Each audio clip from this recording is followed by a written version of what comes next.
Hello everyone, আসসালামু আলাইকুম। আশা করি সবাই অনেক ভালো আছেন। আমিও অনেক ভালো আছি বলতে আছি কোন রকম। একদম যে ভালো আছি তা না। আজকে বাসায় একা একা ভাবতেছি কি করা যায় কি করা যায়। তো ভাবলাম একটু ভিডিও করি। আজকে বাসায় একা একা কেউই নেই। আমার হাজবেন্ড চলে গেছে দোকানে, আমার শাশুড়ি চলে গেছে হসপিটালে, আমার ছোট ননদ চলে গেছে পরীক্ষা দিতে। তো আমি আর আমার দুই মেয়ে বাসায় একা একা। তো ভাবতেছি বিকেলে রান্নাটা করে ফেলি, বসে বসে থাকতে তো আর ভালো লাগতেছে না, আর ঘুমও আসতেছে না। একা একা বাসার ভিতরে একটা ভয় ভয় লাগে, কারণ বাংলাদেশের অবস্থা খুবই খারাপ। বাংলাদেশের কথা তো বলে কোনো লাভই নেই। মানে বিভিন্ন জায়গায় কি যে হচ্ছে, কি আর বলবো। ফেসবুকে তো ঢুকাই যায় না, ফেসবুকে তো ঢুকাই যায় না যে ঠান্ডার জন্য আমি কথা বলতে পারতেছি না, এত পরিমাণ ঠান্ডা লাগছে। ফেসবুকে তো ঢোকাই যায় না। ফেসবুকে ঢুকলেই দেখা যায় কি, যে এখানেও মেরে ফেলছে এখানেও মেরে ফেলছে, মানে মৃত্যুর খবরটা বেশি শোনা যাইতেছে। ওই মেয়েকে করছে, ও কি এরকম করছে, মানে কি আর বলবো। আপনারা তো ফেসবুক চালান, দেখতেছেন যে ফেসবুকে বাংলাদেশের অবস্থা কি যে খারাপ। তাই এসব ভাবলেই আমার অনেক ভয় লাগে। একা একা বাড়িতে আসি, দরজা ভালো করে সিটকিনি মেরে তারপরে আসি। মানে দরজা ভালো করে সিটকিনি মেরে রাখছে আর কি। সমস্যা নাই, কিছুক্ষণ পরে চলে আসবে সবাই। কিছু সময়ের জন্য আর কি একা বাসায় ভয় লাগতেছে। তো ভাবলাম ভয় করে কোনো লাভ নাই, যত ভয় করব ততই বিপদ ঘাড়ে আসবে, তাই না? একটু সাহস নিয়ে থাকতে হবে, এখনকার জমানায় সাহস নিয়ে থাকতে হবে। তাই ভাবলাম একা একা কি করব, বিকেলে রান্নাটা করে ফেলি আর আপনাদের সাথে একটু শেয়ার করি। প্রতিদিন ফেসবুকে কন্টেন্ট, প্রতিদিনের কন্টেন্ট তৈরি করতে খুবই কষ্ট। যারা ফেসবুক প্ল্যাটফর্মে কাজ করে তারাই জানে, বুঝছেন? আর আমার তো ফেসবুকের অবস্থা খুবই খারাপ, খুবই খারাপ। ফেসবুকের ভিউ কমে যাচ্ছে, এঙ্গেজমেন্ট কমে যাচ্ছে। কেন কমে যাচ্ছে আমি বলতে পারতেছি না। তো বেশি কথা বলি না, কথা না বাড়িয়ে রান্নাঘরে চলে যাই, রান্নাটা করে আপনাদের সাথে শেয়ার করি। এখন আমি চলে যাব রান্নাঘরে রান্না করতে। এই যে আমাদের পুরো বাসা খালি, কোনো লোক নাই। ওই যে ওই রুমে হচ্ছে আমার মেয়েরা ল্যাপটপ দেখতেছে, আর আমি এখন রান্নাঘরে যাব রান্না করতে। ঘরদোর অবস্থা খুবই বাজে, এখনো ঘরদোর গুছানো হয়নি। তো আমি এখন রান্না করব। আমি আজকে রান্না করব হলো, এটা হলো পুঁইশাকের ডাঁটা আছে না, পুঁইশাকের ডাঁটা দিয়ে আলু দিয়ে একটা মাছ মাছ রান্না করবো আর কি। সকালে আমি রান্না করছি, তো আবার ভাবলাম যে বিকালে রান্নাটা এখনই করে ফেলি, কি করবো আর, বসে বসে সময়টাও কেটে যাবে, একটা ভিডিও বানানো হয়ে যাবে, তাই না? আর এখানে আমি মাছ সুন্দর করে ধুয়ে নিচ্ছি। এটা কি মাছ আমি জানি না, এই মাছটা আমি চিনিও না, কিন্তু মাছটা খেতে আমার কাছে ভালো লাগে না। আপনারা কি এই মাছটা চিনেন? কি মাছ এটা? বাইলা মাছের মতো দেখা যায় আর কি, নদীর মাছ, জানি না কি মাছ। কিন্তু আমার কাছে মাছটা খেতে একটু ভালো লাগে না। আমার হাজবেন্ড বলে মাছটা নাকি খেতে ওর কাছে অনেক মজা লাগে। তো কি আর করার, এখন রান্না করবো। এই যে আমি চুলাতে পাতিল দিয়ে দিচ্ছি, সরি পাতিল নন স্টিক দিয়ে দিচ্ছি। আমি রেগুলার, আমি অফ ক্যামেরায় চুলাটা জ্বালিয়ে নিয়েছি। এখন আমার কড়াইটা গরম হয়ে গেছে, এর ভিতরে আমি তেল দিয়ে দিব। মাছটা প্রথমে ভেজে নিবো আর কি। এই যে আমার তেলটা গরম হয়ে আসলে আমি মাছ দিয়ে দিব। অনেকে কি করে রান্নার ভিডিও করার সময় নতুন কড়াই নামিয়ে নেয় আর কি। নতুন নতুন কড়াই, নতুন নতুন হাঁড়ি পাতিল দিয়ে ভিডিও করে। আমি নতুন নতুন হাঁড়ি পাতিল আর কড়াই দিয়ে ভিডিও করবো না, রেগুলার যা যা কড়াইতে আমি রান্না করি ওইটাতেই আমি এখন রান্না করতেছি। কেউ কিছু মনে করেন না, কারণ মনে করলেও আমার কিছু যায় আসবে না। তো এখন আমার তেলটা দেখি গরম হয়েছে কিনা। হ্যাঁ, আমার তেলটা গরম হয়েছে। এখন এর ভিতরে আমি মাছ দিয়ে দিব। আমি তেলে মাছ দেওয়ার সময় 10 হাত দূরে চলে যায় মাছ, মাছ তেলে দিয়ে, কারণ আমার অনেক ভয় লাগে। আমার হাতে আমি তো এখন আমার মাছ ভাজা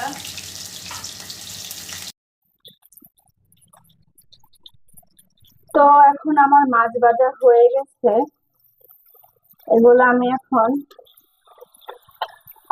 উঠিয়ে নিব।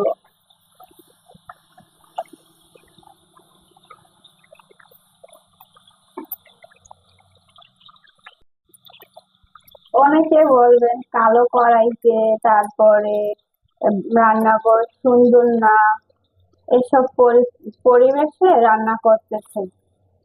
আরে ভাই, এরকম পরিবেশে, এর থেকে খারাপ পরিবেশে মানুষ ভিডিও করতেছে, সেই ভিডিও ভাইরাল হয়ে গেছে, সেই ভিডিও হাজার হাজার মানুষ দেখতেছে।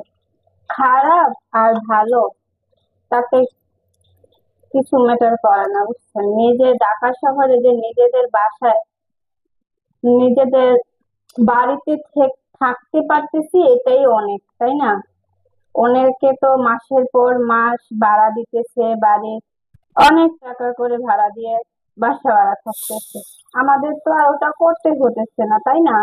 আমাদের তো নিজেদের বাসায় থাকতেছি, খেতেছি, শান্তি, বাড়িওয়ালাদের কথা শুনতে হচ্ছে না, আমরা নিজেরাই বাড়িওয়ালা, তাই না? এর থেকে শান্তি আর কি আছে বলেন? যারা ঢাকা শহরে বাসা ভাড়া দিয়ে থাকে তারা বুঝে যে প্রতি মাসে তাদের পকেট থেকে কত টাকা যাচ্ছে।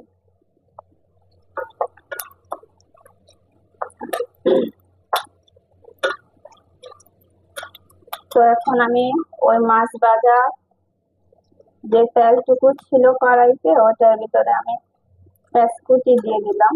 এটা একটু হালকা ব্রাউন কালার হয়ে আসলে এটার ভিতরে মশলা দিব আর কি। ও যে আমি তো মশলাই আনতে ভুলে গেছি ফ্রিজ থেকে। আজকে আমার ভিডিওটা অনেক লং হয়ে যাবে। আমি আমি ফেসবুকে যত ভিডিও ছাড়ছি, কিন্তু এত বড় ভিডিও আমি কখনোই ছাড়ি নাই। শর্ট ভিডিও ছাড়ছি, এত বড় ব্লগ আমি কখনোই করি নাই, এই ফার্স্ট টাইম করতেছি আর কি। সবার ভিডিওটা ভালো লাগলে আমার পেজটা ফলো দিবেন, আমাকে একটু সাপোর্ট করবেন। এখন তো আমি নতুন অবস্থায়, তাই আপনাদের ভালোবাসা আমার খুবই দরকার এখন। সবসময় আমাকে এভাবে ভালোবেসে যাবেন। আমি এখানে রসুন বাটা দিয়ে দিলাম, এটা একটু ভালো করে তেলে ভেজে নিতে হবে যাতে রসুনের। আজকে আমার ভিডিওটা অনেক বড় হবে, সবাই ধৈর্য সহকারে একটু দেখবেন আর ভিডিওটা বেশি বেশি করে শেয়ার করে দিবেন। আপনাদের একটা লাইক কমেন্টে আমার অনেকটাই উপকার হবে। ভিডিওটা আমি একটু মানে ভিডিওটা আমি এত বড় ভিডিও আমি দিব না, কেটে কেটে দিব, মানে একটু স্পিড বাড়িয়ে দেব আর কি। দিয়ে দিলাম হলুদ, এখন স্বাদ মতন দিয়ে দিব হলো লবণ। আমি এখানে চামিচ ব্যবহার করছি না, আমি এটা দিয়ে নিতেছি আর কি। আমি রেগুলার প্রতিদিন যেভাবে রান্না করি ওভাবে রান্না করতেছি, কোনো স্পেশাল ভাবে আজকে যে রান্না করব ভিডিও করতেছি তা না, আমি রেগুলার যেভাবে রান্না করি ওভাবে রান্না করতেছি। এখন কি দেওয়া বাকি আছে? মরিচ। আমি না মাঝে মাঝে ভুলে যাই যে হয় লবণ কম হয়েছে, লবণ কম দিছি, বা মরিচ দেয়নি, এই যে এটা হলো মরিচ, এখন মরিচ দিতেছি আর কি। এরকম হয়, মাঝে মাঝে হয়, প্রতিদিন হয় না। আর বাবার বাড়ি যখন থাকতাম তখন তো আসলে সব মেয়েরাই বাবার বাড়িতে রাজরানীর মতন থাকে, তাদেরকে তখন রান্না করতে হয় না, তারপরে সংসারের কাজ তো তাদের করতে হয় না, তারা স্কুলে যায়, আসে, খাওয়া দাওয়া করে, ঘুমায়, এই তাদের বিয়ের আগের জীবন হলো এরকম, ঘোরাফেরা, খাওয়া দাওয়া, ঘুমানো। তাদেরকে কি আর সংসারের কাজ করা লাগতো? আর শ্বশুর বাড়িতে যদি এরকম করে শুয়ে বয়ে থাকি, রান্না বাড়া না করি, কোনো কাজ কাম না করি, তাহলে তো কথা শুনতেই হবে, উঠতে বসতে কথা শুনতে হবে, কাজ ভালো না হইলে তাদেরকে কথা শুনতে হয়, রান্না খারাপ হইলে স্বামী বলে কি রান্না করছো, মুখে নেওয়া যায় না, অনেক স্বামীরা এরকম। আবার রান্না করে এনে দাও, এগুলো দিয়ে আমি খেতে পারবো না। এই আর কি, মেয়েদের জীবনটা এরকম। বিয়ের পরে কথা শুনতে শুনতে তাদের জীবন পার হয়ে যায়, অথচ দিন শেষে পুরুষরাই ওই নারীদের ধোঁকা দেয়। হায়রে পুরুষরে, হ্যাঁ, কি আর করার। মেয়েদের তো মেয়েদের তো আর ছেলেদের মতন সারা জীবন বাপের বাড়ি থাকার কপাল নাই। মেয়েদের 18 বছর 17 বছর হইলে বাপের বাড়ি ত্যাগ করতে হয়। তারপরে বাপের বাড়ি যাইতে মন চাইলে স্বামীর কাছ থেকে অনুমতি নেওয়া লাগে, ফ্যামিলির কাছ থেকে অনুমতি নেওয়া লাগে। যদি তারা অনুমতি দেয় তাহলে বাপের বাড়ি যেতে পারবে একটা মেয়ে। এটাই হলো মেয়েদের জীবন। আর ছেলেরা তো সারা জীবন মৃত্যুর আগ পর্যন্তই তার বাপ মার সাথে কাটাই দিতে পারে, তাই না? আর মেয়েরা তো এই বিয়েটা পায় না। ওদের স্বাধীনতাটা বিয়ের পরে শেষ, বিয়ের পরে আর স্বাধীনতা থাকে না। তখন স্বামীর আবদার পূরণ করতে করতেই মেয়েদের জীবন শেষ হবে। সব মেয়েরা কিন্তু এরকম না, সব মেয়েদের কপাল কিন্তু এরকম না। অনেক মেয়েরা আছে না সুখে, বিয়ের পরে তাদের সুখ হয় বাপের বাড়িতে, যদি সুখ না হয় মেয়েদের বিয়ের পরে স্বামীর কাছে সুখ হয়। সবার কপাল কি আর একরকম? সবার কপালে কি ওরকম ছেলে পাওয়াটা ভাগ্যের ব্যাপার। কিন্তু ছেলেরা মনে করে তারা ইনকাম করে, বাহিরে থাকে, অনেক পরিশ্রম করে, মেয়েরা বাসায় থেকে কি করে? তাদের তো কোনো কাজ নাই, সারাদিন শুয়ে বই কাটিয়ে দেয়। তারা এটা মনে করে আর কি। কিন্তু মেয়েরা যে বাসায় থেকে কি করে, কি সামলায়, ওটা তারা বুঝে না। কিন্তু যদিও ছুটির দিন বাসায় থাকে, তখন বাচ্চারা একটু একটু জ্বালাইলেই তখন অধৈর্য হয়ে যায়। তারা তখনও স্বীকার করে না যে তাহলে ওনার স্ত্রীরা কিভাবে সামলায় এসব, তখনও তারা স্বীকার করে না। কারণ ছেলেরা কখনোই নিজেদের ভুল স্বীকার করে না। যদিও নিজেরা ভুল করে থাকে, পারে না ওইটা আরো অন্যের উপর চাপায় দেয়, তাই না? অনেকে বলবেন আপনার সাথে কি এসব হয়? আমার সাথে হয় না, কিন্তু কিছু কিছু মেয়েদের সাথে হয়। কিন্তু আলহামদুলিল্লাহ আমি অনেক ভালো আছি, আমার স্বামী স্বামী অনেক ভালো ভালো আছি আমি। দোয়া করবেন সবাই আমার জন্য, যাতে এরকমই ভালো থাকতে পারি আর কি। মেয়েদের তো আর ছেলেদের মতন সারা জীবন বাপের বাড়ি থাকার কপাল নাই। মেয়েদের 18 বছর 17 বছর হইলে বাপের বাড়ি ত্যাগ করতে হয়। তারপরে বাপের বাড়ি যাইতে মন চাইলে স্বামীর কাছ থেকে অনুমতি নেওয়া লাগে, ফ্যামিলির কাছ থেকে অনুমতি নেওয়া লাগে। যদি তারা অনুমতি দেয় তাহলে বাপের বাড়ি যেতে পারবে একটা মেয়ে। এটাই হলো মেয়েদের জীবন। আর ছেলেরা তো সারা জীবন মৃত্যুর আগ পর্যন্তই তার বাপ মার সাথে কাটাই দিতে পারে, তাই না? আর মেয়েরা তো এই বিয়েটা পায় না। ওদের স্বাধীনতাটা বিয়ের পরে শেষ, বিয়ের পরে আর স্বাধীনতা থাকে না।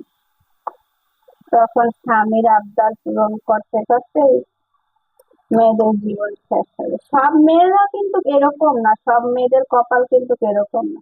অনেক মেয়েরা আছে না সুখে, বিয়ের পরে তাদের সুখ হয় বাপের বাড়িতে, যদি সুখ না হয় মেয়েদের বিয়ের পরে স্বামীর কাছে সুখ হয়।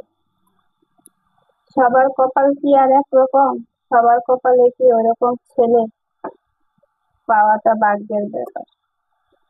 কিন্তু ছেলেরা মনে করে তারা ইনকাম করে, বাহিরে থাকে, অনেক পরিশ্রম করে, মেয়েরা বাসায় থেকে কি করে? তাদের তো কোনো কাজ নাই, সারাদিন শুয়ে বই কাটিয়ে দেয়, তারা এটা মনে করে আর কি। কিন্তু মেয়েরা যে বাসায় থেকে কি করে, কি সামলায়, ওটা তারা বুঝে না। কিন্তু যদিও ছুটির দিন বাসায় থাকে, তখন বাচ্চারা একটু একটু জ্বালাইলেই তখন অধৈর্য হয়ে যায়। তারা তখনও স্বীকার করে না যে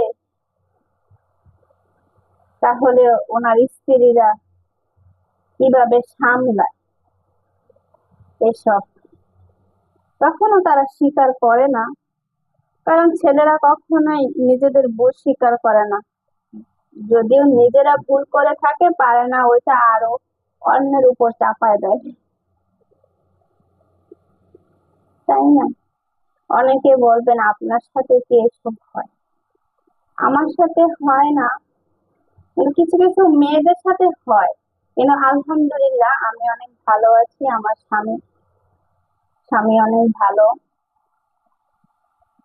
ভালো আছি আমি। দোয়া করবেন সবাই আমার জন্য, যাতে এরকমই ভালো থাকতে পারি আর কি।